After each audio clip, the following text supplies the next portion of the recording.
বিয়েতে বরযাত্রী খাওয়ানো আমাদের সমাজে প্রচলিত, এর শরীআই বিধান কি? বরযাত্রা নিয়ে আমরা এর আগে বিভিন্ন প্রশ্নের উত্তরে বিভিন্ন সময় বলার চেষ্টা করেছি। বিবাহকে কেন্দ্র করে শরিয়া একটি খাবারের অনুষ্ঠানকে অ্যালাউ করেছে, সেটা হলো ওলিমার অনুষ্ঠান। ওলিমার অনুষ্ঠানটা হলো বিবাহ কেন্দ্রিক একমাত্র বিধিবদ্ধ বা শরীআই অনুষ্ঠান। এছাড়া এই যে বরযাত্রা বলুন অথবা এ জাতীয় আরও যে সমস্ত আয়োজন আছে, গায়ে হলুদ টলুদ, এগুলো কোনটার সাথে আসলে শরিয়ার কোনো সম্পর্ক নেই।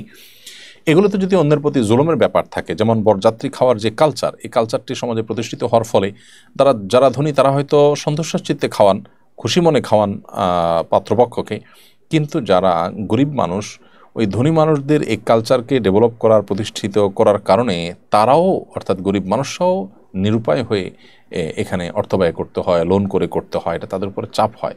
যেহেতু এখানে সামাজিক একটি সংস্কৃতি তৈরি হচ্ছে এবং এক শ্রেণীর মানুষ ক্ষতিগ্রস্ত হয় এর ফলে, যার কারণে এই কালচারকে, এই সংস্কৃতিকে আমাদের না বলতে শেখা উচিত এবং এটাকে অ্যাভয়েড করা উচিত।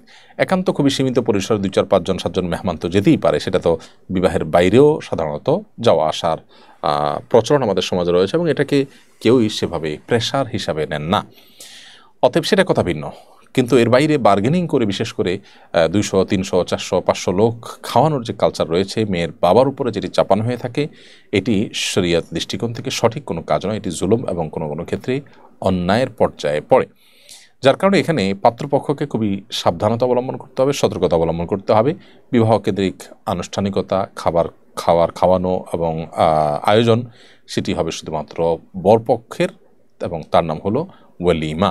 এর বাইরে বরযাত্রী নামে ওয়ালিমার চাইতে আরও বড় করে অনুষ্ঠান বা ওয়ালিমার সাথে টেক্কা দিয়ে সমান্তরালভাবে অনুষ্ঠান করা, এটা শরীআই দৃষ্টিকোণ থেকে বিধিবদ্ধ বা জায়েজ কোনো অনুষ্ঠান নয়, বিশেষ করে যখন সেটি জুলুমের পর্যায়ে যায় এবং সমাজে অপসংস্কৃতি তৈরি করে, গরিবদের উপরে প্রেশার তৈরি করে এবং চুক্তি করে যখন সংখ্যা সেখানে নির্ধারণ হয় তখন।